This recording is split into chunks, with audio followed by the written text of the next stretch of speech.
Let's say something people hate admitting. A lot of relationships don't end because of cheating, or even because of fighting. They end because one person slowly replaces we with me.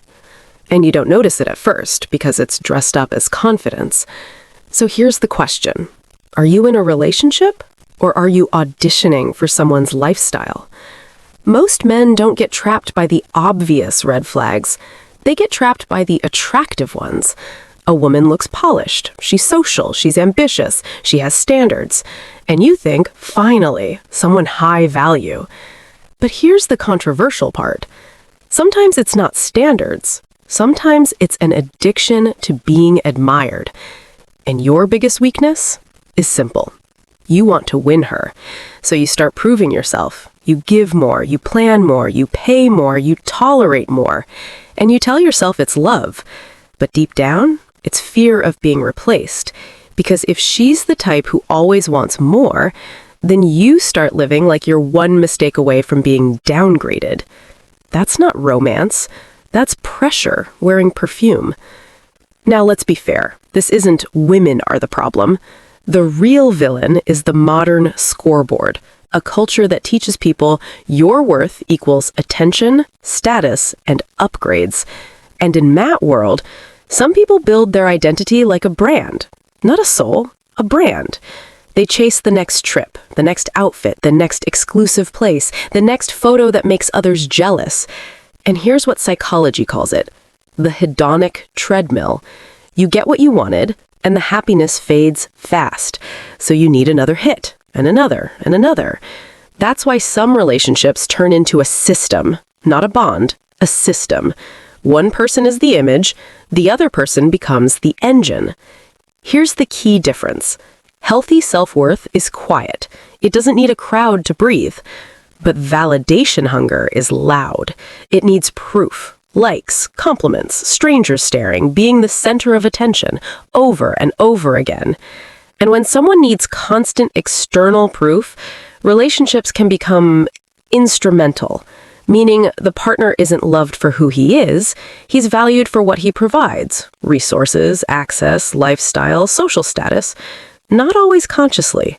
Sometimes they truly believe it's love, but their behavior tells the truth. A subtle red flag is this: they show little curiosity about your inner world, your goals, your stress, your values, your boundaries.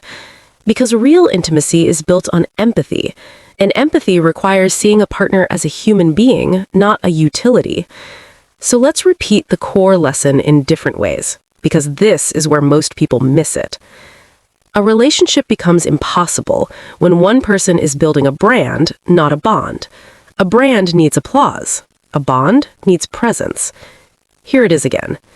If her happiness always depends on the next upgrade, then you will always be one upgrade away from being enough. And no man can win that game because the finish line moves on purpose. Here it is again. Listen to the relationship language. Do you hear we? Or do you mostly hear me? A future that never includes you isn't a future, it's an arrangement. Here it is again. Watch the pattern. Early on, she might be incredibly charming, affectionate, impressive. She might even spend her own money early just to create a dazzling first impression. But time reveals whether it's genuine or a performance designed to hook you. Because sometimes that early intensity isn't connection, it's recruitment. Here it is again.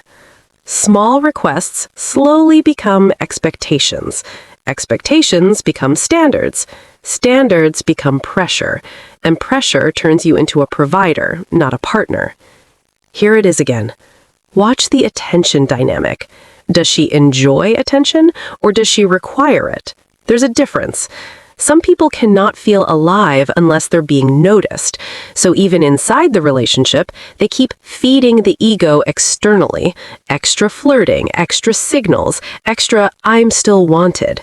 And if you question it, you get labeled insecure, controlling, overthinking. That's not always malicious. Sometimes it's just denial. But either way, it's a pattern. Here it is again.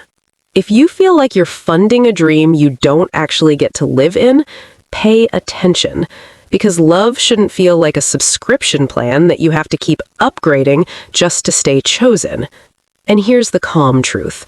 You don't fix this by arguing better. You fix this by pacing slower and watching reciprocity. A healthy partner respects boundaries. An unhealthy dynamic punishes them. So don't compete. Don't audition. Observe patterns. Patterns don't lie. Now, let's end with something balanced. Self-focus is not the enemy. A woman can be ambitious, self-led, stylish, and still be a warm, loyal partner. The issue is extreme self-focus without empathy, where the relationship exists to support an image, not build a life. Your standard is simple. Choose reciprocity. Choose curiosity. Choose someone who values you as a person, not as a resource. And if you constantly feel pressure to prove your worth, stop proving. Start choosing differently. Imagine pouring water into a cup with a hole.